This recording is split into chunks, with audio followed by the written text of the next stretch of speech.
Got a great show for you guys today. We're going to talk a little bit about the transfer portal, Alabama quarterbacks, and Ty Simpson running the show. But what about Austin Mack? Lane Kiffin was on the Theo Vaughn show. I gave my opinions on my channel, and this guy actually played for Lane Kiffin. So I'm definitely curious to see what that experience was like, how much insight he's willing to share about the Ole Miss coach who was at Alabama, and more right here on everyone's favorite show with Jake Coker, Elephant in the Room. So like, subscribe, thumbs up. Thank you for being here. Cover Crimson, brought to you by Pearl River Resort today, which, by the way, the two of us are going there soon to Pearl River. That's the game plan. We've been there before. So come and hang out with us. All right, let's get this party started the only way we know how, with an open fitting for a king.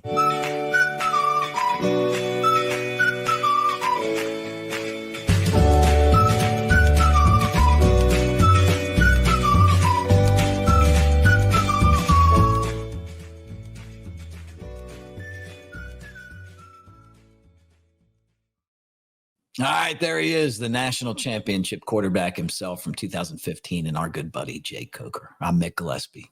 Good to see you, man. Where are you at? That looks like you're in a car somewhere. Yeah, I'm up at the camp. I'm trying to get a few turkey hunts in before Easter. So, go figure. Oh yeah, I mean, I drove in. Drove in around 9 o'clock this morning. And Big Gobbler standing on the road, planning on hunting him tomorrow, and I'm sure he won't say a word to me. No, I've told you this before. Hunting to me was seeing turkey in deer season and seeing deer in turkey season. Like, I don't know why. It's just you see all the birds you want until you can shoot them. It's like they just knew. Yeah. It doesn't help when you smell like shit, you know. I don't have that problem. So. How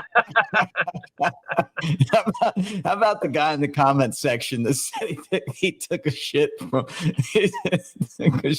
his tree stand, and it sounded like a squirrel falling out of a tree. That's the comments that you guys give us on this show.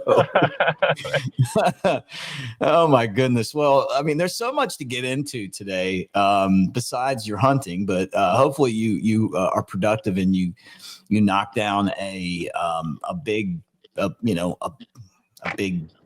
gobbler. And do you eat those, or do you just get them stuffed? No, we eat them. You do? I mean, it's nowhere near. They taste like regular turkey. It's tougher for sure than what you get at the store, but it's part of it. It's better for you, I guess. I don't know. That's what I tell myself. Really? So it's a lot chewier or something? Yeah, I mean, these aren't caged birds, so they're not as fat. They're a little more dry. You gotta be sweet to it when you're cooking it. That's for sure. You know what? I'll take your word for it. You just eat all the turkeys that you can. Well, you know what? We had a lot of insight about the Bama quarterback battle between Ty Simpson and Austin Mack. Elon Russell was in that as well. But you know what? Our friends at the next round had Coach DeBoer on. They asked him about Mack, and and basically sounds like they still really like Mack, and that they feel like he's someone that's going to help the program out. That even when he was at Washington, I mean, these are the most reps he's ever got as a quarterback. I don't think he's going to be the starter right away.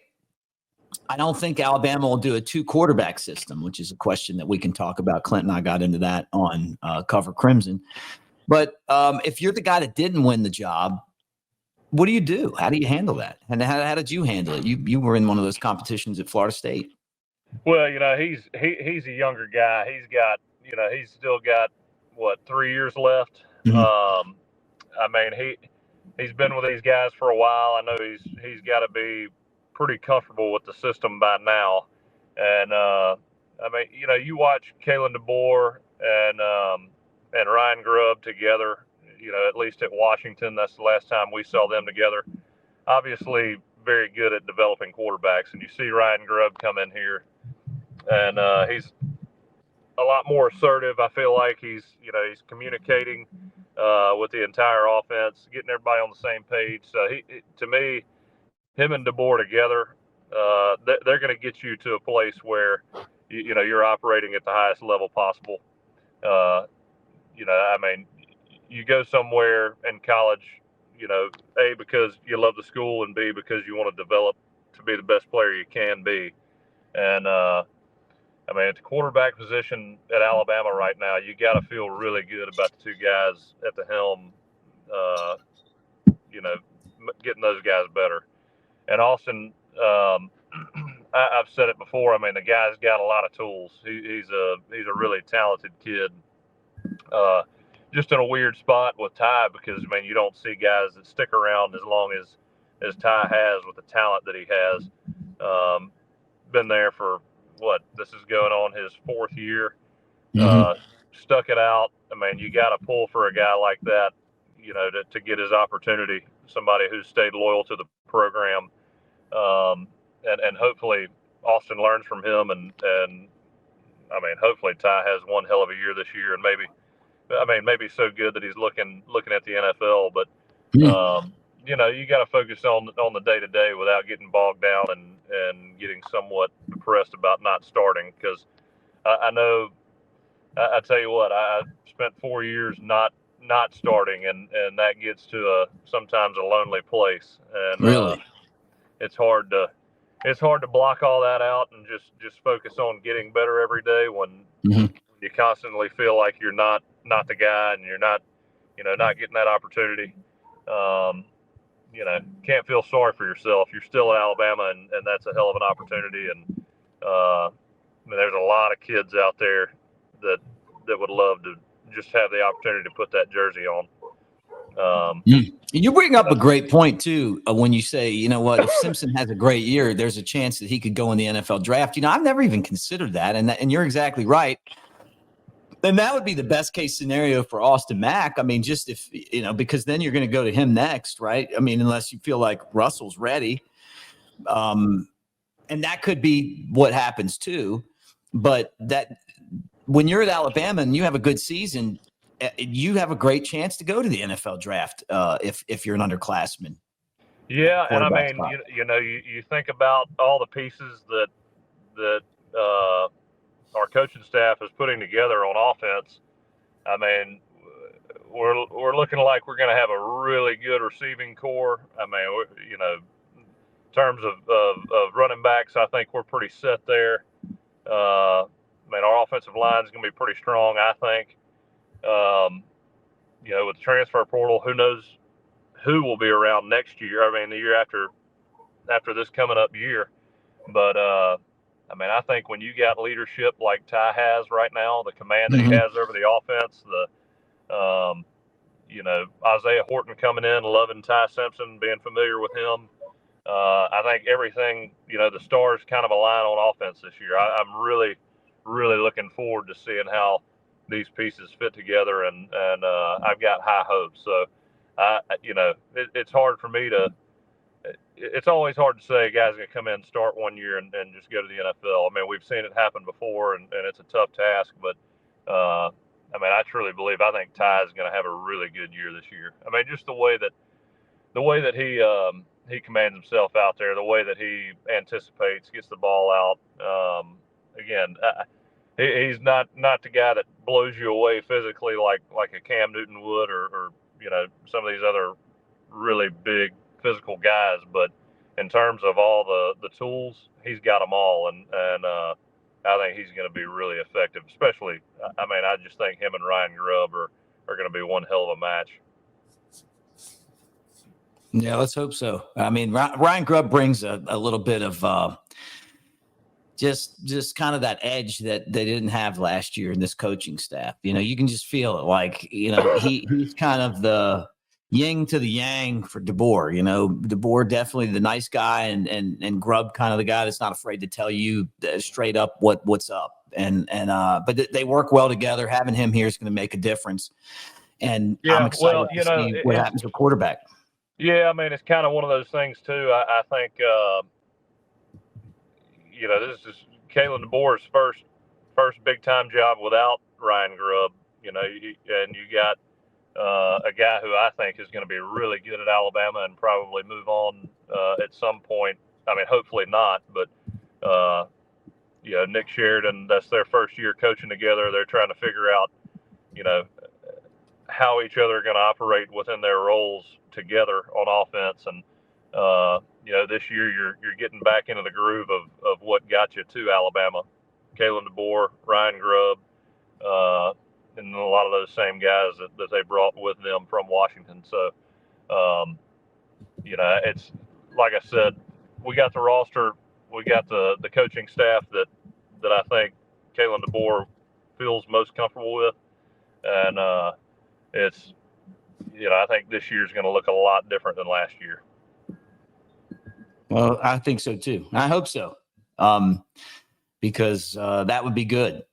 That would be good for the team, because things didn't look good at the end of last year. Had some wins, inconsistent. They weren't detail oriented, and that kind of leads me to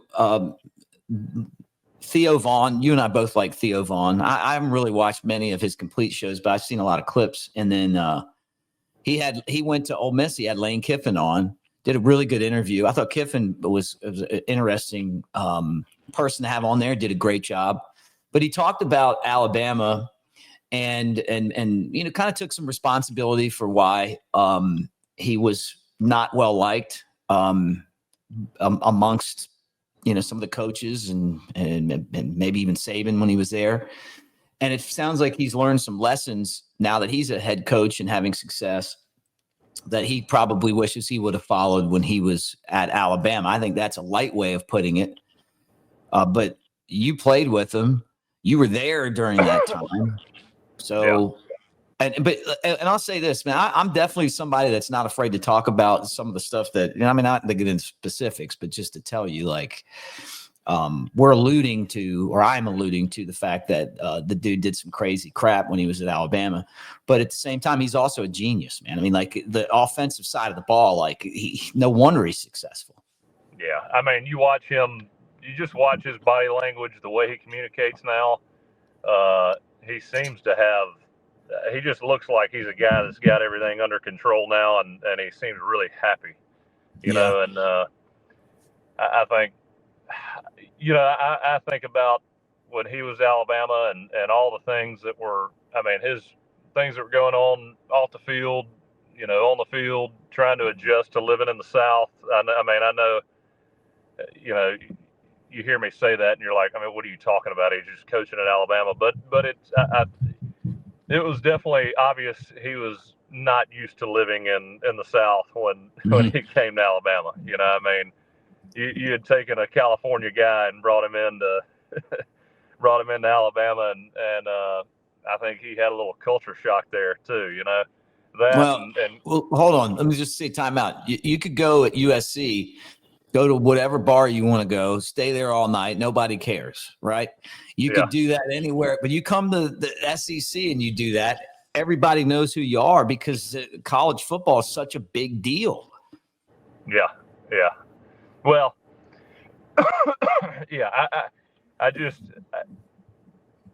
I want to say we weren't the same. I'll just say that. It was, if you watch this podcast, don't get me. I'm not talking about. I had a great time in college. Really enjoyed spending time with my teammates, and I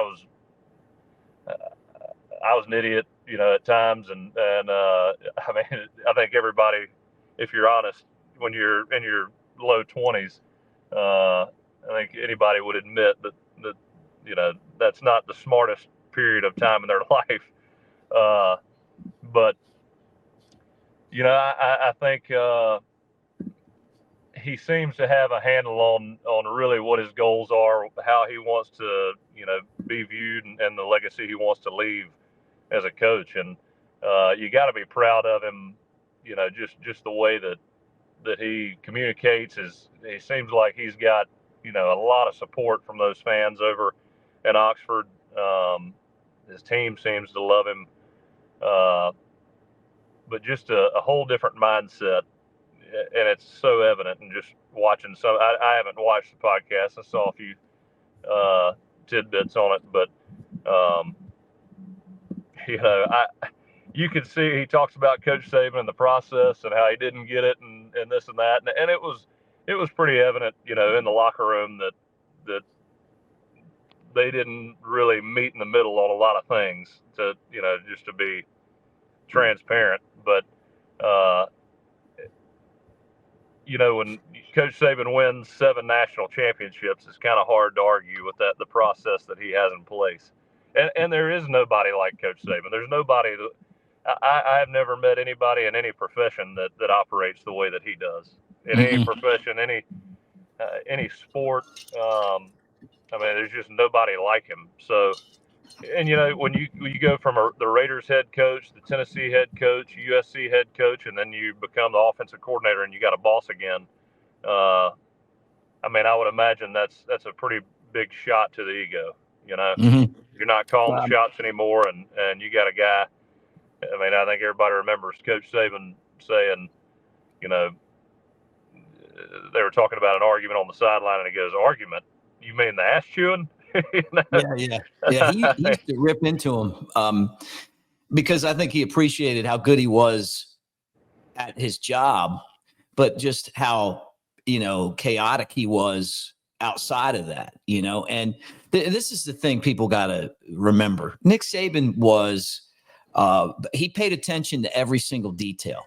I mean, he didn't like the, you know, he controlled the press conferences. You know, what was said in the press conference from the reporters. He knew where everybody ate dinner. Where, I mean, you played, you know, like he didn't let any. He was worried about, you know, the way that people ask questions at those press conferences, because he didn't want things to sound a certain way. He cared about like the way that who showed up on time. I mean, listen to Ryan Anderson talk about, you know, missing curfew. I mean, the guy was basically in control of everything. And then Lane Kiffin comes in, and it's like, you don't think he knows all the stuff that Lane Kiffin's doing off the field? You know, I mean, and I just feel like that's where a lot of this comes down to, is that, you know, Kiffin was so immature, even though he wasn't a kid then. I mean, he was an NFL head coach at 31. And I think what he views as being funny and cute and stuff, I just don't think Saban views that as funny and cute. And I'm telling you right now, he cost that team, the team the year after you, the national championship, when he had to, you know, they got rid of him because he wasn't focused going into the college football playoff. That Clemson team wasn't as good as the one that you guys had to play. And the Bama team, I think that defensively was the best Bama team that we had. They should have won that game. But then you have all these distractions, nothing against Sarkisian, but he wasn't the offensive coordinator until the last game. And just my opinion. That's just the way I feel about it. And I'm sure Saban feels the same way, because I'm right. Yeah. Well, I mean, look, Coach Saban, consistency was key with the Alabama program when Coach Saban was there. I mean, you know, teams that we played, I mean, rarely, but maybe sometimes, you know, were as good or better than us. But the consistency, you know, play in, play out, you know, doing your job the right way consistently, you're going to win more games than you lose. I mean, and that was the name of the name of his game. I mean, that was what he wanted. He wanted to grind people until the game was over, and they just quit. And that was the goal, and most of the time that was achieved. And in order to do that, you got to be extremely disciplined. You got to take every element of his program seriously. And you know, when there's a lot of distractions, when you got a lot of stuff going on off the field, and you're not completely locked in, you know, it kind of causes a lot of chaos and makes the players kind of look around like, all right, what are we doing here? You know, and I think every player on that team had so much confidence in Coach Saban and then the program. I mean, everybody was bought in. And so, I mean, when you have some distraction, you know, it's hard to buy in and have a lot of confidence in the plan sometimes. Yeah. He was the distraction. But let me say this. Something else he talked about, which I thought was interesting, was what Alabama and Ole Miss both had this exact problem last year. And he was calling it relief syndrome. Right. And he said that Saban, and I've heard you talk about this before. We just didn't have a name for it. But you win a big game and Saban's on your ass a lot more than when you lose, he's patting you on the back because he knows everybody's pissed off and they're going to be self-reflective and dig in on that. But when you guys would win, he'd be tough. And when you guys had you play teams you're supposed to beat, that he was the toughest, right? And Kiffin talked about that. That's something that Ole Miss had. All they had to do was go beat that bad Florida team. They'd have been in the college football playoff. Obviously, Alabama. I thought it was discipline, but to lose to Vandy, to lose to Oklahoma, the loss to Michigan, relief syndrome. You come off a big win. On each of those losses, Bama had a really good win the week before, and Kiffin said that was something that he looks back now and realizes why Coach Saban did things the way that he did. Yeah, it didn't take me long to figure out that he was combating relief syndrome early on because. Let me tell you, as soon as we played a team, one of the mid-tier or lower conference teams, practice was going to get restarted. I mean, you walked on the field and you knew. I mean, that hat was getting tossed. Practice was getting restarted. I mean, you were getting your ass chewed for 2 hours straight. I mean, day one. I mean, if there was a team that we knew we should beat. I mean, we knew it was going to be a rough week of practice. Everything had to be perfect, and the focus had to be dialed in far more than if you're playing Clemson, because everybody's excited to play Clemson. Everybody's got energy. Everybody's enthusiastic. But when you're playing a team, everybody knows you should beat. Things get a little lax, and I mean, we'd have to run it 8 times if we had to get it right. And like I said,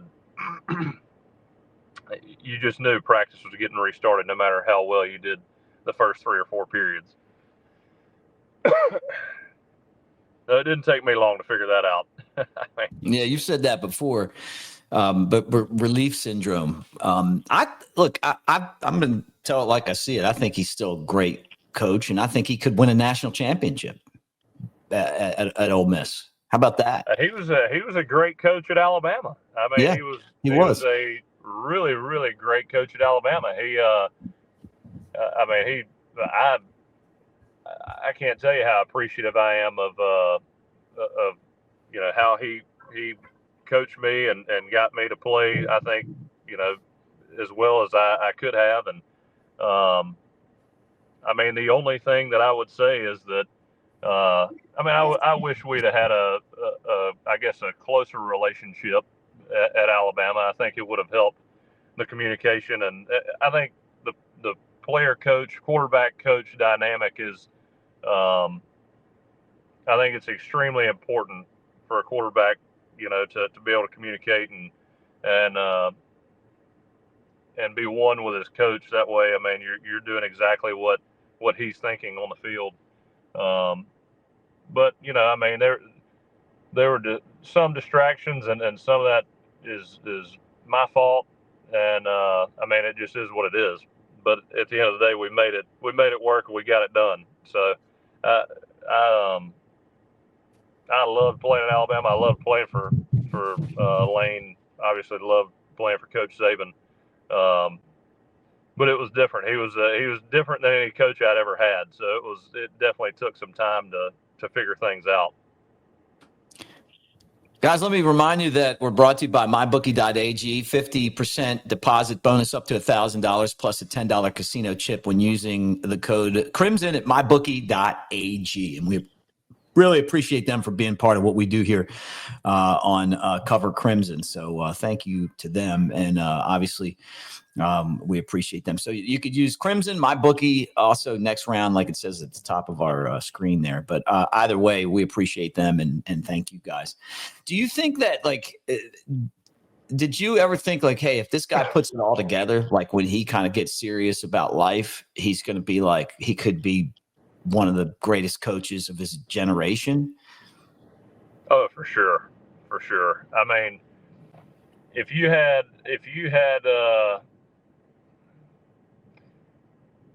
which I think, I think at Ole Miss, I mean, he seems like he is so locked in now. I think Ole Miss is going to be a powerhouse as long as he's there, I think if he had Coach Saban's discipline, that would be the scariest, just the scary, no matter where he was. I wouldn't care if he's at Florida A&M. I mean, he's going to win a lot of games and be dangerous. And again, you watch him, you see how he interacts right now. He's just on fire, and I think Ole Miss is. I mean, they are in a really, really good spot. No other way to say it. Yeah. But yeah, when he's man. locked in like he. Program. Oh yeah, and he's built excitement. People want to go play there. I mean, Ole Miss is not the same Ole Miss, that we've always known for the most part. Yeah, you're right, man. Well, we'll see what happens. I mean, look, he maybe he's able to, to mend some fences and eventually get the Alabama job, because you can tell he wants it. No, they would be amazing though. After, all the fires that he burnt on bridges leaving town, if he ever got hired. I can still see the smoke. Anyway, good for him, though. Man. Hey, everybody deserves some grace, and I think when you're trying to do the right thing and you're working your ass off to make everybody else around you better. I think that should be recognized and respected, and I think that's what he's doing. So yeah. Mm-hmm. Hey, look, a couple more at 8-5s or 9-4s at Alabama. They might be looking for a coach. I hate to say that, but hey, we're get a 7-5 or something like that. I don't think that'll happen though. Anyway, well, I love making you uncomfortable talking about Kiffin. All right, let's talk about Phil Saban. I'm just kidding. All right, anyway, great to see you. You ready for Easter? Oh yeah, ready for the Easter egg hunt. I mean, I'm just gonna hang up now.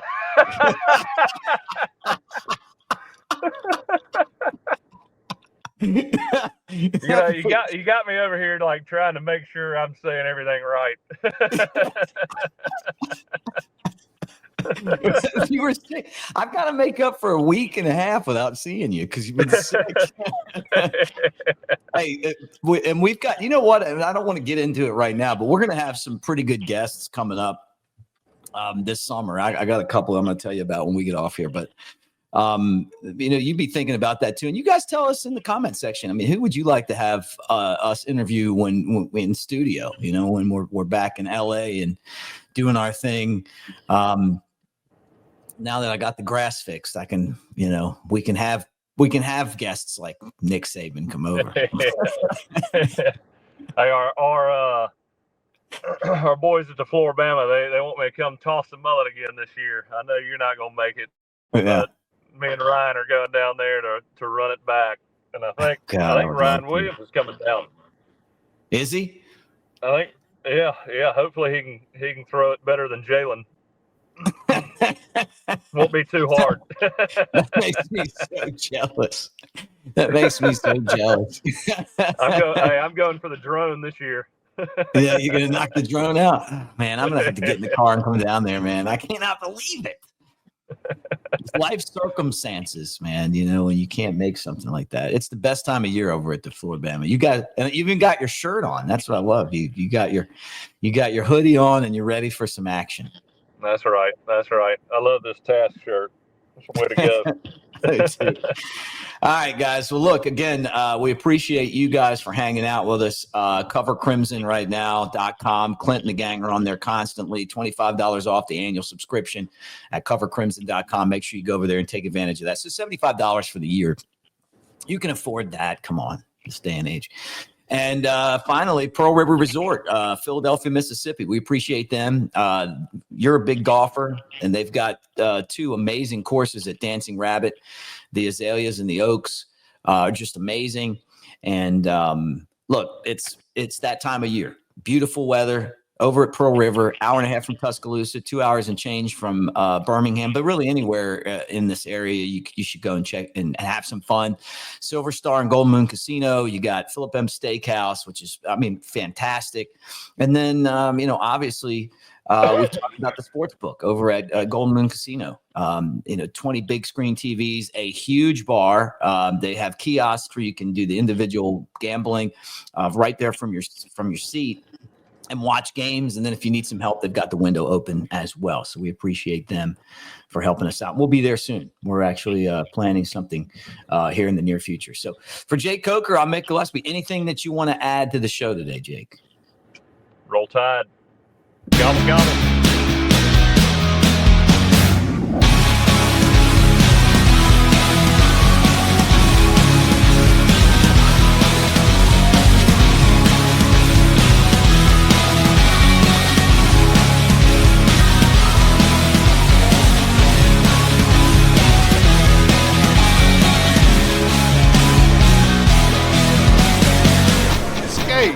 To Pearl River Resort.